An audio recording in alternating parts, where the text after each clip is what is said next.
जय श्री कृष्ण। मु संयुक्ता आपण मानक प्रणाम जणई आज यही ब्लॉग टी आरंभ करुछि। आज मोर यही ब्लॉग टी भगवत उपरे चर्चा करिबा।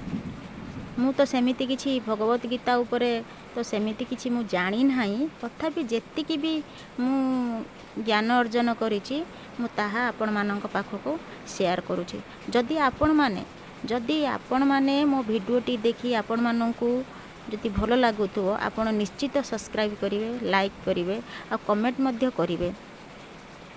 तो मु भाविली आज मु भगवत गीता उपरे किछि आपण मानकू जणैबी। आपण माने तो बहुत किछि जानिथिबे, आ मु मध्य जेतिकी जानिछि ताहा आपण माननको मु शेयर करूछि। आज आमे चर्चा करिबा भगवत गीता।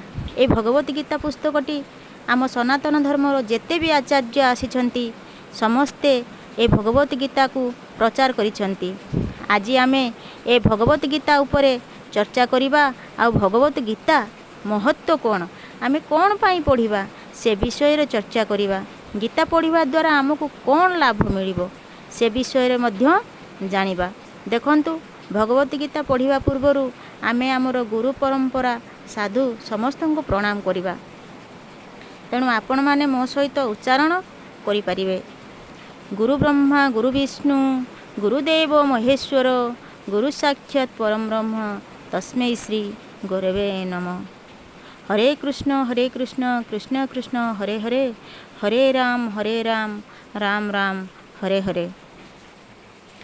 ताहले देखंतु जदि आपण माने भगवत गीता विषय रे जानिबा को चाहुचंती तेबे शंकराचार्य एही भगवत गीतार महिमा को बहुत सुंदर भाव रे वर्णना करछंती। शंकराचार्य निजे लिखिचंती ए गीतार महात्म्य कौन।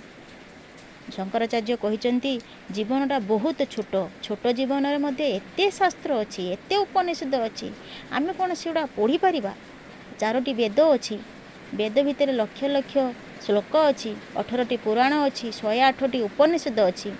मनुष्य जीवनटा 60 70 80 हार्डली बंचिया बहुत कष्ट। कोन एते छोट जीवन भितर कौन आमे पुराण वेद उपनिषद एसबू आमे सब पढ़ी परिबा, यह कौन संभव। तेणु शंकराचार्य गीतारे कहिचंती जे ए गीता गोटे अमृत भलिया। जदि आमे ए गीता को पान करिदेबा ताले आमे मनुष्य जीवन सार्थक हो जिवो। खाली भगवत गीता को आमे पढ़ी देले हबनी, तार महात्म्य को आमे बुझिबा दरकार। भगवत गीतार 18टी अध्याय अछि, भगवत गीतार 18टी अध्याय अछि, 700टी श्लोक अछि। जदि आमे समस्ते हिंदू ताहले आमे साधारणतः भगवत गीतार केतोटी अध्याय अछि, केतोटी श्लोक अछि आमे निहाते जानिथिबा दरकार।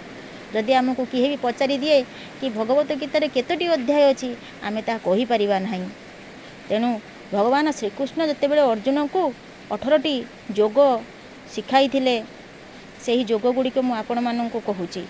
प्रथम अध्याय रे अर्जुनंकर विषाद युग, द्वितीय रे सांख्य युग, तृतीय रे कर्म युग, चतुर्थ रे ज्ञान युग, पंचम रे कर्म संन्यास युग, षष्ठ रे ध्यान युग, सप्तम रे विज्ञान युग, अष्टम रे तारका ब्रह्म युग, नवम रे राजगुह्य युग, दशम रे विभूति युग, एकादश रे विश्वरूप दर्शन युग, द्वादश रे भक्ति युग, त्रयोदश रे प्रकृति पुरुष विभाग युग, चतुर्दश रे गुणात्रय विभाग युग, पंचदश रे पुरुषोत्तम युग, षोडश रे दैवस्वर युग, सप्तदश रे श्रद्धा त्रय युग, अष्टदश रे एही 18टी युग अछि। जदि एही 18टी युग को मु आपण मानकू निहाती गुटे गुटे वर्णना करी जणाइबी। जेतिकी मु जानिछि जदि मो द्वारा किछि भी भूल होउतो तेबे आपण मते क्षमा करि देबे। रहिली।